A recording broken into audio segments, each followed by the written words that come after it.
आज की कहानी। अभी सावन का महीना चल रहा है। सावन में भगवान शंकर की आराधना की जाती है। कहते हैं इन दिनों जो भी इच्छा मांगो शिव जी उसे पूरी जरूर करते हैं।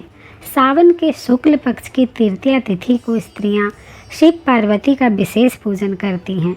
उसे हरियाली तीज कहा जाता है। हमारे देश के बड़े भाग में यही पूजन तृतीया को मनाया जाता है। उसे हरितालिका तीज कहते हैं। दोनों में पूजा एक जैसा होता है, कथा भी एक जैसी है।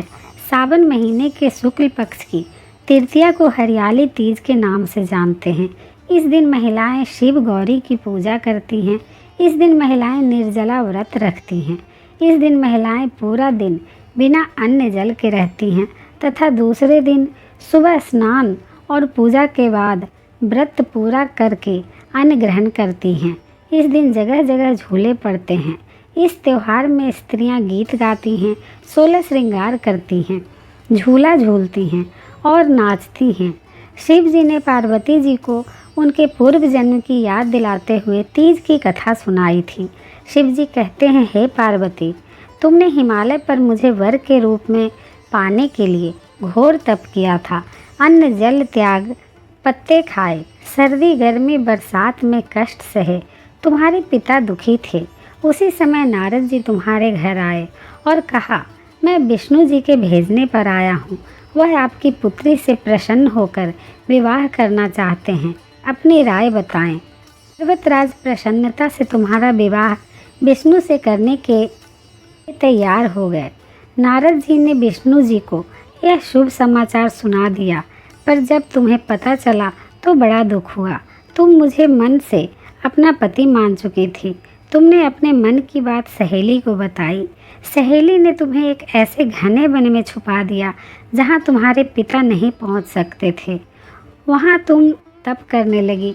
तुम्हारे लुप्त होने से पिता चिंतित होकर सोचने लगे, यदि इस बीच विष्णु जी बारात लेकर आ गए तो क्या होगा।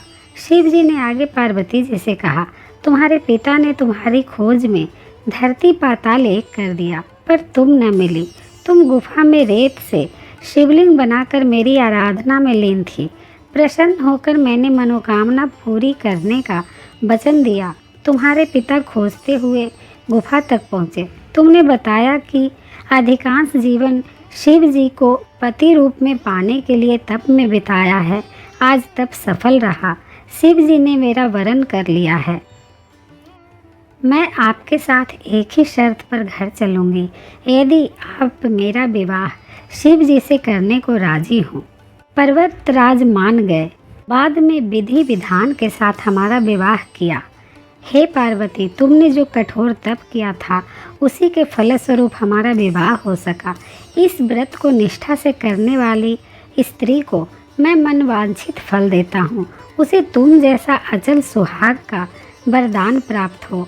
मन चाहे वर के लिए करें हरियाली तीज का व्रत। सावन महीने के शुक्ल पक्ष की तृतीया तिथि को भविष्य पुराण में देवी पार्वती बताती हैं कि तृतीया तिथि का व्रत उन्होंने बनाया है जिससे स्त्रियों को सुहाग और सौभाग्य की प्राप्ति हो। सावन महीने में तृतीया तिथि को 100 वर्ष की तपस्या के बाद देवी पार्वती ने भगवान शिव को पति के रूप में पाने का वरदान प्राप्त किया था। इस तरह तीज सुहागन अखंड सौभाग्य के लिए करती हैं और कुंवारी लड़कियां वांछित फल पाने के लिए। और हर साल इस तरह तीज का त्यौहार हंसी खुशी मनाया जाता है और स्त्रियां अपने पति की लंबी उम्र की कामना करते हुए तीज का अपना ये त्यौहार पूरा करती हैं।